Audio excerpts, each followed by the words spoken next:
Come on and get your some. Come on and get your some.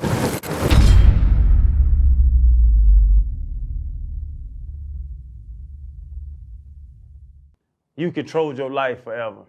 You can't control that. Like I could have. But you can't. No, I couldn't. It's two people that involved in the divorce, bro. Yeah, but no, I never talked about this, and I'm glad you guys are asking because I don't mind talking about this. But I was bad. She was awesome. She really was. It was all me. I was just look. We don't need to talk about what I was doing, but I wasn't protecting her and protecting those vows. So sometimes when you live that double life, you get caught up in. So I'm not gonna say it was her. It was all me because she was. Look, she did exactly what she's supposed to do. Gave me beautiful kids, take care of the house, take care of corporate stuff. It was just all me. Sometimes when you make a lot of mistakes like that, you can't really come back. Let's run it back.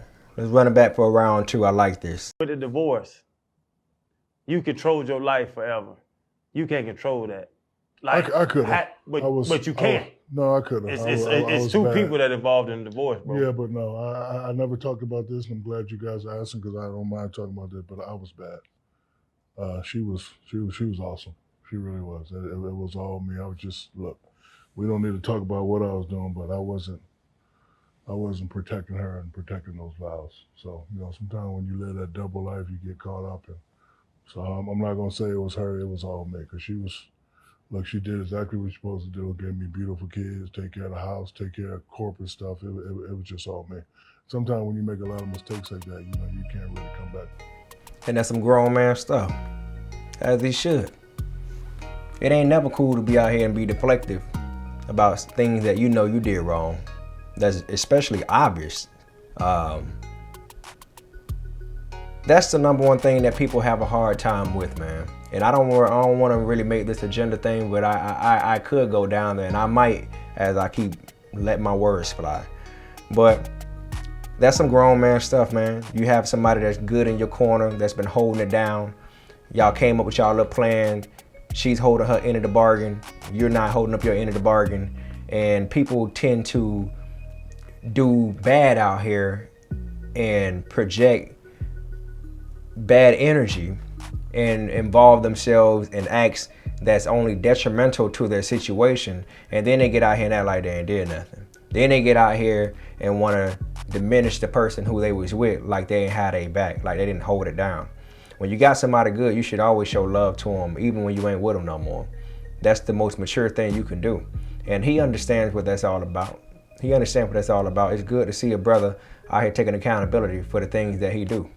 Now, I will say this on the other end. When I looked at this clip, I saw it on someone's Instagram page, and this chick said, finally, a man admitting to his flaws, admitting his faults, and not being deflective. Okay, I'm gonna just say this.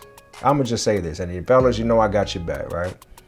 And ladies, I got y'all back too. But I'm gonna be real. Let's be real here, and we're gonna be very stereotypical here because the stereotypes are not there for no reason. I think it's safe to say that men admit their flaws more than women, publicly. Or just in general amongst each other. I think they do in general. And the reason why I would say that is because it's a big stereotype that women do not apologize. They do not take accountability for their actions for real. The only time you're probably gonna hear it, or if ever, is when they probably discussing it with their homegirl. But the man, the man usually take the brunt. Even when he apologize for things that he didn't even do. And now I'm not saying that women don't either, because there are a lot of situations where women are just, they're taking one for the team because they want this whole thing to work. They're apologizing for things they shouldn't even apologize for, all in the name of love and just trying to keep this train moving. But I would definitely say that I think that the ratio is 8-1 when it comes to admitting flaws and admitting that you had somebody good and actually admitting it on a platform. I've never seen a woman. I'm gonna be real. I ain't never. If y'all can point them out, man. The closest thing I seen was old girl Fancy from the Jamie Foxx show talking about that she missed out on the bag because she couldn't secure Michael Jordan because she didn't take her ass on that trip to Hawaii. Other than that, I ain't never seen a chick come out of here or a woman come out here and say, you know what, I messed that one up. I really messed that one up. He was a good man. I didn't really know how to manage it and cater to his needs. I was out here playing victim and because the first thing that people always think about during divorce is that who done cheated on who. And the biggest ticket a woman has is you cheating. Other than that, they gonna be deflective about a lot of things out here. Now, I'm not talking about the ones who actually do admit their flaws and they bring it to Front Street. There's a great number of them, but the majority of them, no, you can't tell me that. You just can't. And a lot of fellas do it as well, but that's what I meant when I said I was gonna bring up this thing about the gender thing, because you can't tell me that it's not 8-1 when it's out here. It's even so bad that when a woman even jokes about not apologizing to a man, you'll see a whole bunch of rain cry-face comments on these social media platforms and on these pages from a whole bunch of women, and women only, chicks only, females only, whatever you want to call it, because they know deep down inside it's true until the rabbit has the gun and it's time for you to get this work. All right, so we're gonna get off of that. That is definitely true. That is definitely true. You can deflect that all you want to. That's real. But going back to what Shaq was saying, I commend this.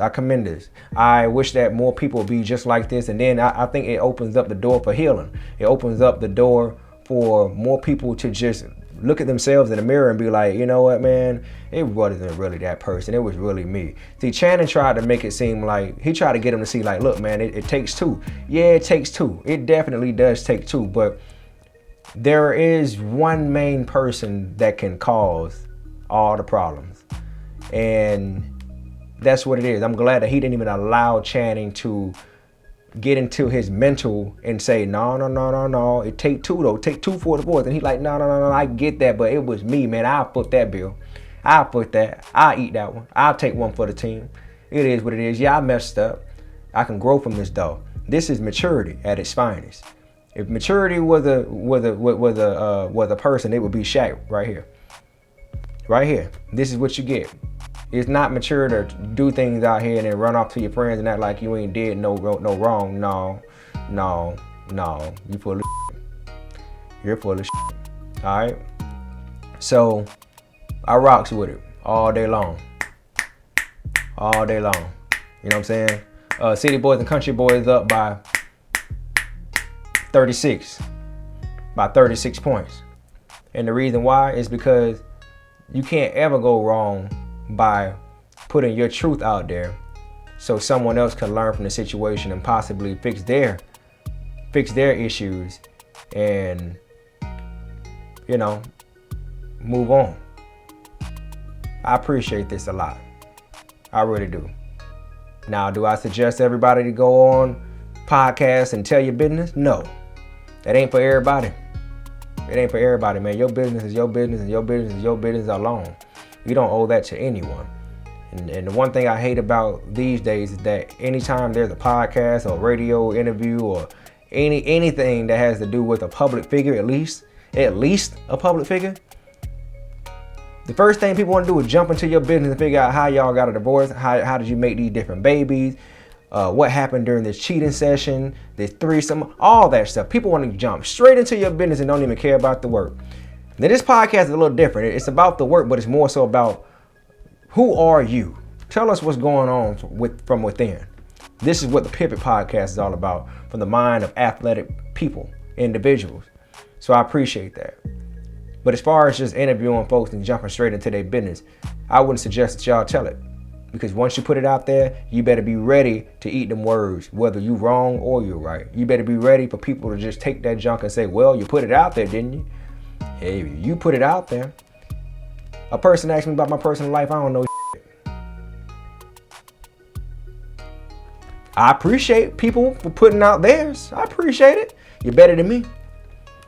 I'll give it to you when I want to give it to you. I'll give it to you like this, right here, one-on-one, between me and the followers, the supporters. That's it. Other than that, you ain't getting shit from me. So, Shaq, B, tell us about your girl. Tell us about your, yeah, tell us about your, yeah, tell us about that. That's all, folks. What else you need? My business? You won't get. unless you get it from the horse's mouth. You asked me on the interview, so tell us about. Nope, I don't know. No comprende. O sea, no lo manita tamaholo. I don't know. I know, no. Yeah, boring interview or not, you nigga, you ain't getting it. That's just me though. So don't feel pressured, folks. If you ever get into a situation where you're being interviewed, it's okay to say no.